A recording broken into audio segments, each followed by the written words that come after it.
Olá, graça e paz. Que bom estarmos de volta mais uma vez para falarmos daquilo que traz à nossa vida sentido, que são as coisas de Deus.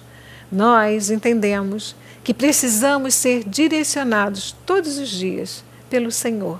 Esse Deus que é maravilhoso, esse Deus que cuida de nós, esse Deus que se importa com aquilo que nós sentimos, com o que estamos vivendo. Esse Deus que diz para você, não desanima, Ele tem a provisão. Nós vamos ao altar para ouvir parte da mensagem que pregamos no Ministério Chail. Você pode chegar numa maratona, você pode chegar de uma prova de explosão, você pode ser a última pessoa a chegar. Talvez você olhe e diga, nossa, a prova, a maratona, a meia maratona, era para se fazer em 2 horas e eu já estou em 3 horas e meia, não importa. Não desista. Não desista de alcançar o objetivo que Deus lhe deu. Ele dá a provisão. Ah, bispa, mas eu não consigo mais, eu não estou conseguindo ver nem o pódio mais, eu não estou conseguindo. Atenção, às vezes nós nos pomos a olhar para onde Deus não quer que a gente caminhe. E aí a gente não consegue ver nada. Mas se você se predispuser a fazer a vontade de Deus, se você quiser acertar o caminho, mesmo que pareça difícil, mesmo que todos já tenham chegado, todos os lugares do pódio já foram conquistados, não importa. O que importa é que você não vai desistir daquilo que Deus lhe deu. Sabe por quê? Tem bom ânimo. Ele tem a provisão. Vamos ao altar e eu volto. O tema desta tarde é depressão e ansiedade à luz da Bíblia. Bispa, mas eu não aguento mais, o processo depressivo é muito forte. Mas você vai ver Deus agora mudar isso em nome de Jesus. Crentes ou não crentes necessitam chorar. Crentes ou não crentes precisam falar. Precisam externar os seus sentimentos. Sabe o que acontece? Eu estava ouvindo um psicólogo falar e ele falou uma coisa muito interessante. Ele, como psicólogo, podia falar com propriedade. Falou assim, olha, tem gente que vai no terapeuta, no psicoterapeuta. Paga 1 hora. Paga caro, que é caro. E tem que ser, porque os profissionais se qualificam para isso. E aí a pessoa fala 50 minutos e fala, e fala, e fala. Aí o terapeuta chega para a pessoa e fala assim, você não acha, estamos falando da sogra, tá? Você não acha que você pode relevar a sua sogra um pouco mais? Você não acha, o terapeuta, você não acha que ela já está velha, já tem as manias dela? Você não acha que pode relevar? Aí a pessoa volta a falar, realmente, pensando bem, botando numa balança, ela é melhor do que pior para mim. Já me deu tanta coisa, me ajuda, cuida do meu marido, de mim, da minha filha, dos meus filhos, cuida da nossa casa, cuida dela mesmo, não se mete na minha vida. Gente, sogra que não se mete na vida já é muito bom. Vamos continuar, é uma bênção disso aqui, irmã. Aí você pega, acaba a sessão. O terapeuta falou 2 minutos. A pessoa falou 58 minutos. E a pessoa sai de lá e fala assim, gente, esse terapeuta é muito bom. Caramba, estou saindo outra pessoa. Não é assim? Você falou. Às vezes o que você precisa é falar. Que bom que o terapeuta falou 2 minutos e conseguiu fazer com que você, glória a Deus, não vamos tirar o mérito dos nossos colegas, é isso mesmo. Mas você está entendendo que tem pessoas que não fazem terapia porque deitam no divã de Deus e fazem terapia no divã de Deus. Alguns precisam fazer e deitar no divã dos terapeutas. Mas você está entendendo que às vezes o que você precisa é falar para Deus, é falar para quem está ao seu lado, é falar com um amigo, com um pastor. Aqui na igreja nós temos pessoas preparadas para ouvir você. Às vezes você fala uma coisa que é tão angustiante para você, você abre o coração e alguém que está do seu lado, Bispa Cleide, que tem experiência, diz assim: mas você está se aborrecendo por causa disso, isso é tão pequeno.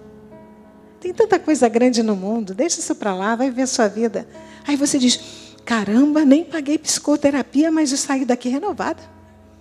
Você está entendendo? Você vem para a igreja arrasado, triste por N situações, e você ouve o apóstolo dizendo: amados, levantaram injúria. Amados, Deus te guarda e o maligno não te toca, nenhuma arma forjada contra ti prevalecerá. Aí você sai daqui dizendo: Senhor, é isso mesmo. E você joga a sua depressão nos braços do médico dos médicos.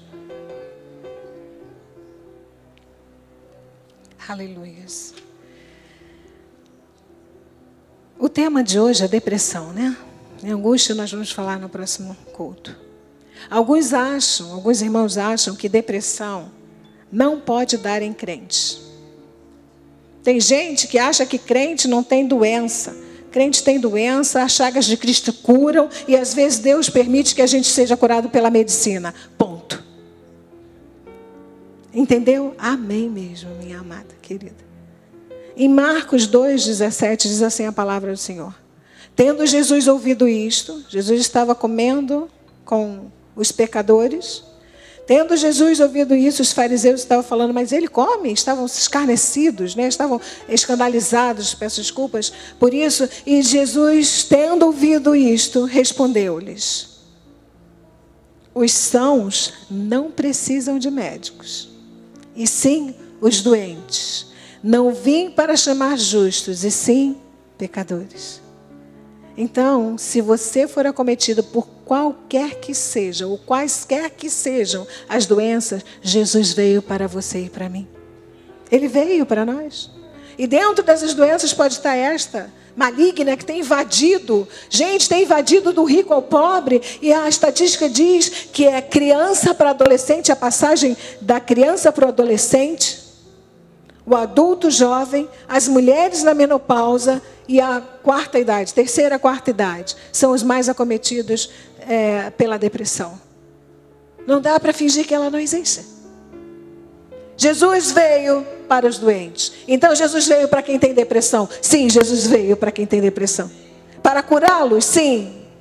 Muitas passagens bíblicas nos mostram servos de Deus em profunda tristeza, sugestionando que estes servos, alguns deles podem até ter tido depressão. Você quer ver isso comigo? Jó, Davi, Abraão, Elias, Jonas, Jesus, Paulo. Jesus. Como assim? Jesus teve tristeza. Abra sua Bíblia em Mateus 26, 37, 38. Diz: Jesus estava no Getsemane. Ele levou os discípulos para orar. E diz que fala a palavra do Senhor em Mateus 26, 37. E levando consigo a Pedro e aos 2 filhos de Zebedeu, começou a entristecer-se e a... Jesus. Versículo 38 diz a palavra: então lhes disse: atenção, amados. A minha alma está profundamente o quê? Triste. Até onde, gente? Jesus ficou triste até a morte. Então, como é que os crentes hoje em dia acham que não, essa coisa de ficar triste é do Satanás? O nosso mestre ficou triste. Mas sabe o que o nosso mestre falou para o Senhor? Pai, a minha alma está triste até a morte. Se puder, se for possível, tira de mim esse cálice. Não é possível? Vai comigo. Você entendeu? Você entendeu? Que não é fugir das coisas? Ele sabia que ele ia morrer por você e por mim. Ele tinha convicção que não seria fácil. Ele ficou triste até a morte. Mas ele venceu na cruz do Calvário porque ele ressuscitou. E você também vai vencer quaisquer que sejam as tristezas da sua vida. Abraão, depois você vai ver no livro de Gênesis 22, não precisa abrir a sua Bíblia agora, diz que Abraão, Deus falou para Abraão: Abraão, me dá o teu filho, imola o teu filho, o teu único filho. Levou um tempão para ter, lutou contra a esperança, teve um filho e Deus pede o filho.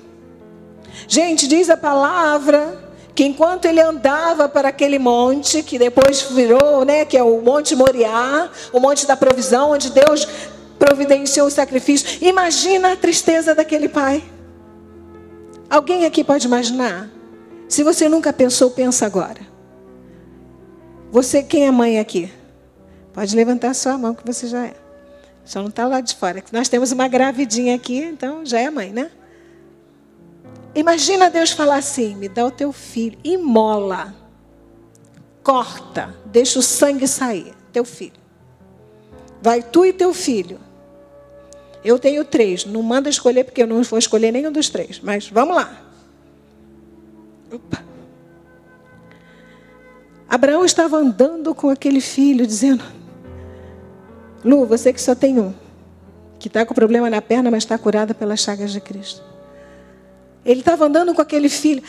Gente, avalie a tristeza naquele coração daquele homem.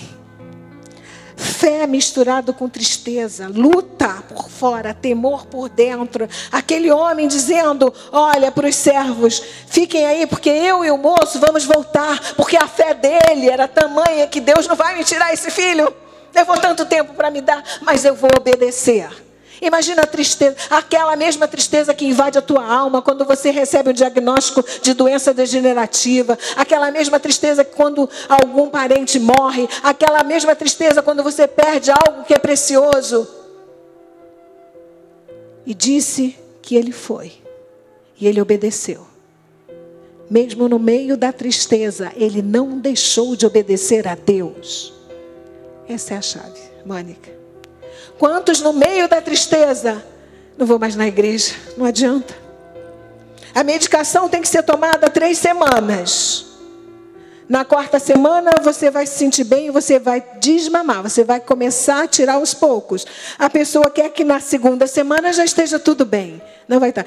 Atenção, a medicação ela tem um prazo, depois Deus liberta. Tá bem? Ninguém é dependente nem viciado, nem em remédio.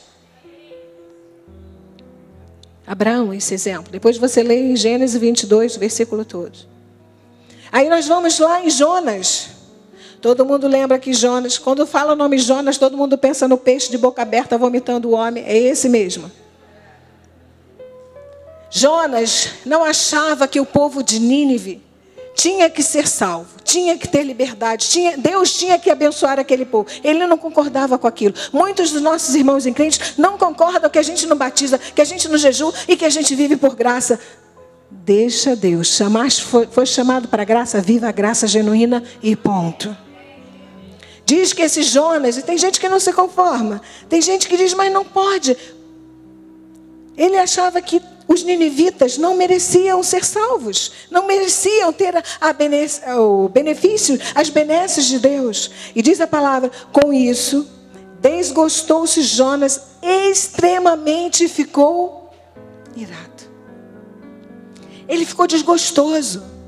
Às vezes vem o sentimento, mas eu não concordo, meu Deus, eu não concordo com aquela situação. Como pode? Eu sou fiel, e nós vamos ver isso. Nós estamos falando de servos de Deus, como você e eu. Diz que ele ficou extremamente irado, que ele ficou desgostoso. Sabe quando você fica desgostoso com alguma coisa, você não tem vontade de quê? De lutar por aquela coisa. Nós sabemos que Deus botou uma planta, Deus mandou o verme comeu a planta, ele ficou chorando, brigou com Deus, por que comeu a minha planta? E Deus falou, você tem piedade de uma planta, mas não tem piedade de um povo? Vocês conhecem essa passagem? Se não conhecem, vão lá estudar que vocês vão ver. O livro de Jonas. Outro servo de Deus, Davi. Ai, gente, Davi é uma enciclopédia para depressão e cura. Diz Salmo 143, 4. Por isso, olha o que Davi dizia. Ele era um rei. Ou seja, a depressão assola reis. Sim, plebeus, reis. Burguesia, nobreza. Por isso, dentro de mim, disse Davi, esmorece o meu espírito e o coração se vê o quê? Turbado. Versículo 7 diz, dá-te pressa, Senhor, em responder-me. O espírito, o que, gente? Me desfalece. Não são os sinais da depressão? Me desfalece, eu não tenho vontade de mais nada. Não me escondas a tua face para que eu não me torne como os que baixam a cova. Próximo versículo diz: faze-me ouvir pela manhã da tua graça, pois em ti confio, mostra-me o caminho por onde eu devo andar, porque a ti elevo a minha alma. Livra-me, Senhor, dos meus inimigos. Às vezes a depressão vem por causa de uma perseguição, gente. Pois em ti é o meu refúgio. Ensina-me a fazer a tua vontade, pois tu és o meu Deus. Guia-me o teu bom espírito por terreno plano. Vivifica-me. Gente, só se vivifica o que está morto. Vivifica-me, Senhor, por amor do teu nome, por amor da tua justiça. Tira da tribulação a minha alma. Você está vendo um homem em depressão? Um rei em depressão? Não são esses os sintomas? Sim, são esses os sintomas. Mas é um servo de Deus? Sim, é um servo de Deus. Salmo 13, 2. Temos outra passagem que fala sobre isso. Diz: até quando, o mesmo Davi, até quando estarei eu relutando dentro da minha alma, com tristeza no coração cada dia? Está vendo, Soninha? Todo dia. Até quando se erguerá contra mim o meu inimigo? Às vezes o inimigo é uma doença, é uma situação, um casamento que faliu, uma traição. Enfim, você sabe o que é. Mas Deus, nesta tarde, está te mostrando que Ele sabe o que você está passando e Ele vai te dar vitória em nome de Jesus. Nós conhecemos Jó. Tantas vezes já falamos aqui no Chail de Jó, e você já ouviu o nosso apóstolo pregando tantas vezes. Aquele homem... Gente, aquele homem era justo. Mas ele perdeu tudo. O que ele precisava? Ele precisava que os amigos o ouvissem. Diz que os amigos dele ficaram 7 dias do lado dele, sem falar nada. Até que ele quis falar. Diz os textos, né? A história de Jó. Diz que Jó falou: maldito o dia que eu nasci. Ele estava tão angustiado, ele perdeu tudo. Mas ele nunca praguejou contra Deus. Ele nunca falou: mas Deus, por que eu? Eu não mereço, ou coisa parecida. A mulher de Jó: maldiz o teu Deus e morre. O Senhor deu, o Senhor tirou. Louvado seja. Você está entendendo que Deus vai te dar capacidade para você dizer não à depressão, para você dizer não àquele espírito que quer te ver em tristeza? Apóstolo Paulo, 2 de Coríntios 11, 28, Paulo falou assim: além das coisas exteriores, há o que pesa sobre mim diariamente, a preocupação com todas as igrejas. Sabe aquela preocupação que todo mundo tem todo dia? Será que eu estou mesmo curado? Será que eu vou mesmo conseguir manter esse casamento? Será que? Apóstolo Paulo passou por isso. Em 2 de Coríntios 4, 8, 9, ele diz: em tudo somos atribulados. Gente, ele estava falando: eu sou atribulado, porém eu não fico angustiado, porém eu não permito que eu fique deprimido. Fico perplexo, porém eu não permito que o desânimo tire o meu elan de vida. Perseguido, sim, perseguido em todo lugar, porém não desamparado, porque eu tenho uma igreja que me ama, eu tenho irmãos que oram por mim, e eu vou vencer essa batalha, eu vou vencer essa parada, e vou sair mais que vencedor. Porém não destruído, porque eu nunca vou ser destruído. A depressão nunca vai destruir a minha vida, nem a minha família, em nome de Jesus. Amados, nós conhecemos um personagem, nosso apóstolo falou no domingo sobre ele. José. José do Egito. Aquele homem teve tudo para ser a pessoa mais deprimida da história da humanidade. Ele não era quisto dentro da família. As pessoas tinham inveja dele. As pessoas tentaram matá-lo.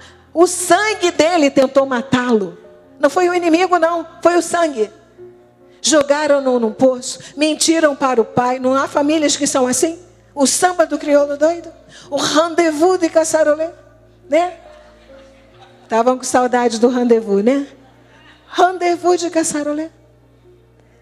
Própria família. José foi jogado. Depois ele foi preso. Aí depois ele conseguiu um cargo melhor. Veio a mulher tentando atazanar a vida dele. Ele foi preso de novo. Gente, quando Deus tem a bênção para você, não tem depressão que fique.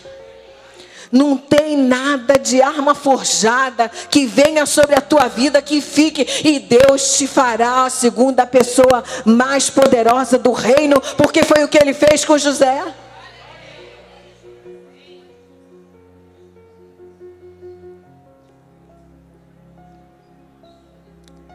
Para terminar, nós vamos terminar com um personagem que nos ensina muito sobre a depressão. Sobre Elias, o profeta Elias. Abra sua Bíblia em 1 de Reis 18, 21. Diz assim a palavra do Senhor. Então Elias se chegou a todo o povo e disse: até quando cocheareis entre dois pensamentos? Se o Senhor é Deus, segui-o. Se é Baal, segui-o. Porém o povo nada respondeu. O povo estava fazendo uma miscelânea. Estava no mundo, estava na igreja. Tomava a ceia domingo, mas no sábado tinha bebido umas biritas, uns chopes, umas caipivódicas, umas caipirinhas, né? Uns birinites. Estava fazendo uma bagunça. Servia a Deus e servia a Baal. Diz a palavra do Senhor. Então disse Elias ao povo: só eu fiquei dos profetas do Senhor. E os profetas de Baal são 450 homens. Era um servo de Deus contra 450 inimigos espirituais. Você pode ser um na tua casa. Teus filhos ainda não confessaram a Jesus, tua família ainda não confessou a Jesus, só você é crente, ou então as pessoas estão começando a demandar. É com você que Deus vai fazer a honra da tua casa voltar. Disse a palavra do Senhor: então invocai o nome do vosso Deus, e eu invocarei o nome do Senhor. E há de ser que o Deus que responder por fogo, esse é o Deus, esse é que é o Deus. E todo o povo respondeu e disse: é boa esta palavra. É numa guerra espiritual. Elias contra 450 balaitas, os servidores de Baal. E o que aconteceu, gente? Vamos à frente. No devido tempo, para se apresentar a oferta de manjares, aproximou-se o profeta Elias e disse: ó Senhor Deus de Abraão, de Isaque e de Jacó, fique hoje sabido que tu és Deus de Israel e que eu sou o teu servo e que, segundo a tua palavra, fiz todas essas coisas. Próximo versículo. Respondeu-me, Senhor, responde-me para que este povo saiba que tu, Senhor, és o Deus e que a ti fizeste retroceder o coração deles. Próximo versículo. Então caiu fogo do céu e consumiu o holocausto e a lenha e as pedras e a terra e ainda lambeu a água que estava no rio. Deixa eu explicar, antes de continuar, Joás. Um homem de Deus, Obadias já tinha pego 100 profetas e tinha escondido nas cavernas, profetas de Deus. Ficou só Elias, ele contra 400. Você pode se imaginar, só você crente no meio de 450 espiritistas de todas as outras religiões? Você vai ficar com medo? Diz que Elias falou assim, pode botar aí. O tema desta tarde é depressão e ansiedade à luz da Bíblia. Bom, estamos de volta. Esta mensagem continuará na próxima semana. Se você quiser assistir na íntegra, entre no nosso site www.igrejacristovive.com.br. Você vai encontrar um vasto material. Você vai encontrar as mensagens pregadas no Ministério Feminino, as mensagens do nosso apóstolo, dos nossos bispos, todo o material que vai encher a sua vida de sentido. Não são vozes ou quaisquer vozes, não. É a voz de Deus. Nós somos apenas instrumentos para que ela chegue até o seu coração. Em meu nome pessoal, no nome do meu amado e querido marido apóstolo Miguel Ângelo, eu desejo que você se sinta agora revigorada, revigorado, que você olhe para a sua vida e veja sentido, que você tenha gratidão por tudo que você já viveu e pelas grandes bênçãos que Deus vai lhe fazer viver. Graça e paz.